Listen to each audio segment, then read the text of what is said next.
ഈശോയെ നന്ദി പറഞ്ഞ് പ്രാർത്ഥിക്കുന്നു. നടുവ് വേദന നിമിത്തം വളരെ അസഹ്യമായിട്ട്, ചെറിയ നടുവേദനയല്ല, അസഹ്യമായ വേദന അനുഭവിക്കുന്ന ഒരു വ്യക്തിയെ കർത്താവ് അത്ഭുതകരമായി സൗഖ്യപ്പെടുത്തുകയും ഒരടയാളം പോലെ ആ വ്യക്തിയുടെ നടുവിൻ്റെ ഭാഗത്ത് ഈ പറഞ്ഞുകൊണ്ടിരിക്കുമ്പോൾ സമയത്ത് തന്നെ ഒരു ഐസ് കട്ട വയ്ക്കുന്നത് പോലെ തണുത്ത ഒരനുഭവം ലഭിക്കുന്നു. ഒരടയാളം കർത്താവ് നൽകുകയാണ്. പൈലി എന്ന് വിളിക്കപ്പെടുന്ന ഒരു സഹോദരനെ കർത്താവ് പേരെടുത്ത് അനുഗ്രഹിക്കുന്നു. പ്രായമുള്ള ഒരു അപ്പച്ചനെയാണ്. മക്കളൊക്കെ ഒത്തിരി പ്രാർത്ഥിക്കുന്നുണ്ട്. കർത്താവിൻ്റെ കാരുണ്യമാണ് അപ്പച്ചനിലേക്ക് ഒഴുകും. നന്ദി പറഞ്ഞ് പ്രാർത്ഥിക്കുക. ഈശോയുടെ കാരുണ്യമാണ്. കുടുംബത്തിലെ ഒരു മരണത്തിന് ശേഷം താളം തെറ്റിയ അവസ്ഥയിൽ കഴിയുന്ന ഒരു കുടുംബ അംഗത്തെ കർത്താവ് കൈക്ക് പിടിച്ച് ബലം കൊടുക്കുന്നു. നീ ഇങ്ങനെ ഹൃദയഭാരത്തോടെ ജീവിച്ചു കഴിഞ്ഞാൽ എന്താകും? കർത്താവ് നിന്നെ ബലപ്പെടുത്തുകയാണ്. ആത്മഹത്യ ചിന്തയിൽ നിന്ന് കർത്താവ് അനേകരെ വിടുവിക്കുന്നു. പ്രതീക്ഷിച്ചതുപോലെയുള്ളൊരു ജോലി അല്ല എന്നുള്ള നിരാശയിൽ നിന്ന് കർത്താവ് വിടുവിക്കുന്നു. കർത്താവ് നിന്നിൽ ഇടപെടുന്നു. വിശ്വസിച്ച് നമുക്ക് മുട്ടുകുത്താം. കരങ്ങൾ കൂപ്പി നമുക്ക് ആരാധനയുടെ ആശീർവാദം സ്വീകരിക്കുമ്പോൾ, ഈശോയെ എൻ്റെ മേലും എൻ്റെ കുടുംബത്തിൻ്റെ മേലും അത്ഭുതകരമായി പ്രവർത്തിക്കണമെന്ന് പ്രാർത്ഥിക്കുക. കരങ്ങൾ കൂപ്പി ഈശോയുടെ ആശീർവാദം സ്വീകരിക്കാം.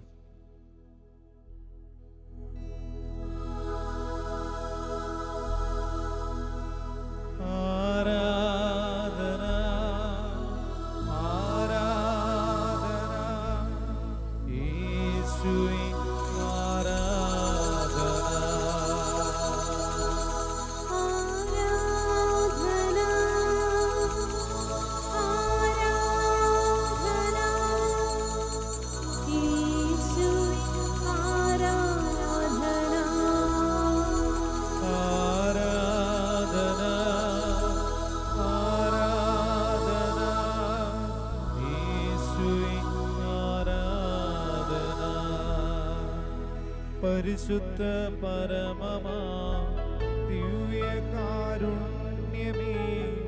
എന്നുമേ